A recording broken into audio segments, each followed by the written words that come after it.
That's what I'm interviewing a Twitch streamer today, and it's kind of an interesting story. We're gonna get into it in just a second, but first let me introduce Yuna to the stream. That is how it's pronounced, right? The H is silent. Yes. Okay, it's not like Yunha. Nope, it's you. Ah. Okay, okay.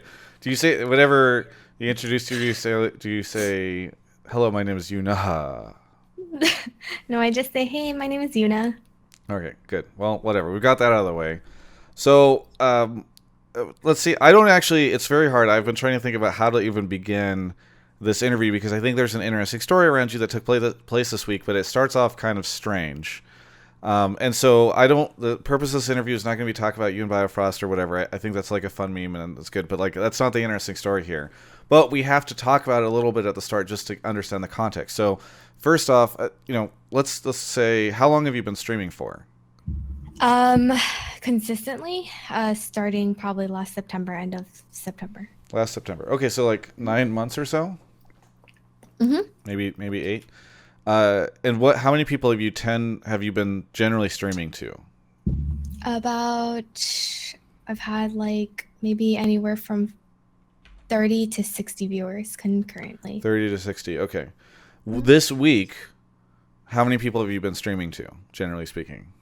Oh my God. Like a couple days ago was 2,000. And then before that, I mean, after that, 1,000. And then today, somewhere around the 300s, Okay. two to So 300. so really, like your stream has at least 5x and in some cases like 10 or 20x. Yeah. All right. So how did this all happen? Because I want like we'll talk a little bit about you coming onto Doublelift stream in a second, but I actually do not know how did Doublelift, who was streaming with Biofrost, first find out about you? Okay, so there's this viewer that I have. His name is exo_kid. Yeah. And I guess he kept um asking me about Biofrost. And then he donated and sent a clip of me saying hi to Biofrost Okay. So to you just said like Doublelift. hello or hi in the clip. Yeah. Okay. Yeah, I guess he's a huge Biofrost fan Okay. or Doublelift fan as well. And then I guess Doublelift played it and then On yeah. stream Yes. and letting Biofrost see it, and it was just you saying like hi Biofrost. Yeah, while duoing with Biofrost, yeah. Okay. And then and you were streaming at the time when this happened, right? Yes. Okay. So when did you become aware that there was a conversation taking place for you or with you and about you on Double F stream? When the viewer count jumped up to like 1 to 200, and I was like, what the hell? Like, who hosted me? But nobody hosted me. And then they kept saying, Doublelift is watching your video. And I was like, what? Okay, so then at some point in time you ended your stream, right? And you actually went to Double F's chat. Yeah. Okay, so what happened? What happened there? Um, I don't know. I just like said hi, and I was like stressing, like, I'm not wearing makeup. I think it frustrated me that he kept like saying, like, yeah, Yeah, she's that's probably Peter. gonna So wear Peter that. just said Yeah. stupid shit, and then that upset you. So it's not like you were going to the stream to like, hey, let me go like hit up Biofrost or whatever. You were just like, yo, I'm not wearing makeup. Fuck you. Yeah, don't talk shit, like type thing. So Yeah. I was like trying to like defend myself, and then it all went down like that. Like Yeah. he just invited me to call. Setting aside all that stuff with Biofrost, this is I was watching your stream later on. Some crazy stuff happened. So I think kind of the interesting story to me about all this stuff is that basically because of the attention of like one really big streamer, you and a kind of a funny circumstance that took place there, you've had maybe one of the crazier weeks of your life, I assume, or maybe one of the more exciting weeks of your life. So maybe you can talk to me just a little bit about what this experience has been like and what the fallout has been from sort of the like getting so much attention from one of the bigger streamers. Um, it was at first it was nerve-wracking. Um, I was like, I remember I streamed after the whole like video came out, whatever, and I had to end stream early because I was like very uncomfortable streaming in front of so many people. And then after that, after I got a little more comfortable, talk to my friends, talk to some of the viewers in Discord, I felt more comfortable with streaming. So, I mean, it's really exciting. I'm like really thankful for like this whole situation and Doublelift and like yeah, I'm just like really thankful that this really like boosted my viewership and people can get to know me for who I am now instead of like judging, I guess, Yeah. too soon. So it's like, yeah, I'm thankful. Because I mean, just so you had a couple thousand people watching. You've now like you're one of, I don't want to say like one of the top League of Legends streamers, but you're frequently up in the first couple rows whenever you're streaming, and so you kind of have this like much broader community. I'm sure that's had a bit of a financial impact for you too, right? Oh yeah, like I mean, I finally reached 150 subs that I've been trying to reach for like several months. Yeah, because you were an affiliate, right? You're not even a partner. I'm not a partner, I'm an affiliate. I was watching your stream a couple days ago, and some crazy stuff started to go down, right? Oh, the donations? Yeah. So maybe you can talk a little bit about that. Oh, yeah, that was so random. I was just in a game and somebody donated $1,000. Then somebody else donated $1,000. Then somebody else, or the other person donated $2,000 to top the second person. And then the other one donated $2,000 to top the other person. And then the last one was like, I'll just donate an extra 1,000. Okay. So like So basically in the space of like 20 minutes or so, you got like $7,000 in donations. yeah, Yeah. that was insane. But there's like a bit of a background as to why like this week and everything that was kind of happening like what meant so much to you, right? Oh, okay. So this is what I call my the unicorn way is like kind of how I grew up, kind of influenced why I stream. So I dealt with like depression really bad last year and like resulting in suicidal idealization and I had to get professional help. But before that it all led to like not having um a family, what do you call it? A family support system because um when I was 12 I lost my brother to suicide and a couple years later I lost my father and there was a lot of like weird maybe like sexual abuse going on like in my early toddler years, so I just like went through like so many things. This is why kids are so important to me, by the way, but I just went through so many things that I didn't deal with. I just kind of kept moving on from each thing. I kept it a secret. um I sought help from my friends, but when you're so young nobody really understands that kind of thing, like the losing your brother, losing your dad. And my dad was my best friend. And so um eventually like my relationship with my mom wasn't so great. So I ended up moving out at 17 and I worked really hard and put myself through school and you know kind of just didn't deal with it until last year. Yeah. And last year it all like fell on me and I realized like I didn't feel like I had like a family to come home to. I felt like people were constantly judging me. um I just didn't feel like cared for or like I could come home to a cooked meal. Like I didn't feel that, and I wanted people in my community to feel like they can come back to a place where they're accepted for who they are and didn't have to hide anything. Like that's what I wanted. And that's why I care for kids so much. That's why a lot of the things that I do is for the kids in the community because kids don't choose what happens to them. Adults make choices and have consequences, right? But Yeah. kids don't. They're put in that situation and it's not their fault. So that's why, like, I know the gaming community has like a lot of like growing teenagers, and and I know that like right now parenting is like not at its finest for some. So I think like that's what I want to do with my time in the future. Like I want to give back to kids. Yeah, I mean, one of the things that was interesting to me is that you were kind of mentioning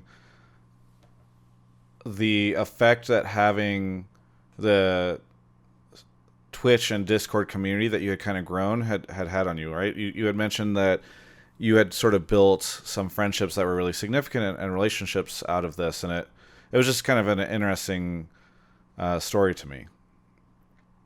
Oh yeah, like oh my God, my community, my Discord community and my stream community was always there. Like sometimes like literally when I was battling my depression last year, like I would be up at 3 in the morning crying and like really like feeling like I had nothing to go to. And then I'd put a message in Discord like, hey guys, like the D word, depression is really coming back in again. And they would just stick with me through the night. People would always be on Discord so I can call them and talk to them. And I mean, like, man, they've always been there for me. They're so supportive. Um, yeah. So I I want mean, to so share that that. was one of the, like, hearing that story was interesting to me and kind of neat because you had kind of mentioned like you worked, you didn't go out that often, and like Oh it almost yeah. seemed like the Discord community and the Twitch community that you had kind of built around your stream was had become like your support system and the people that you really went to.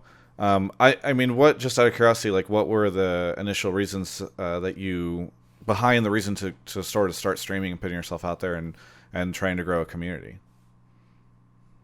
So after so ironically last June all my friends moved away because they got jobs and things like that.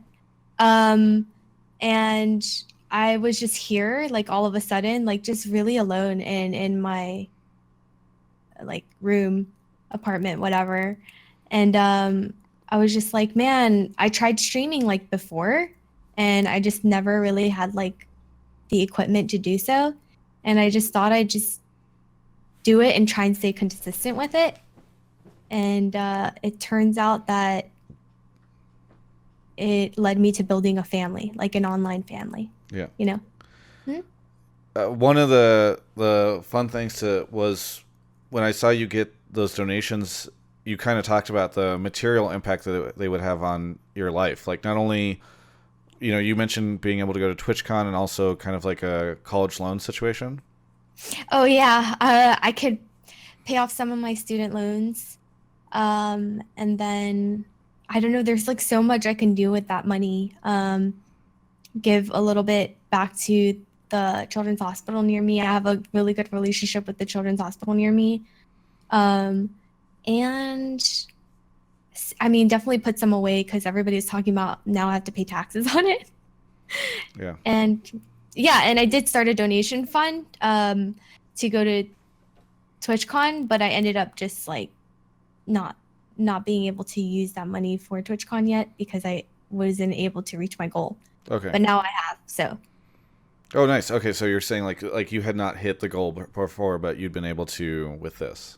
Yeah. yeah, So you're I'm going to excited. TwitchCon now? Yeah.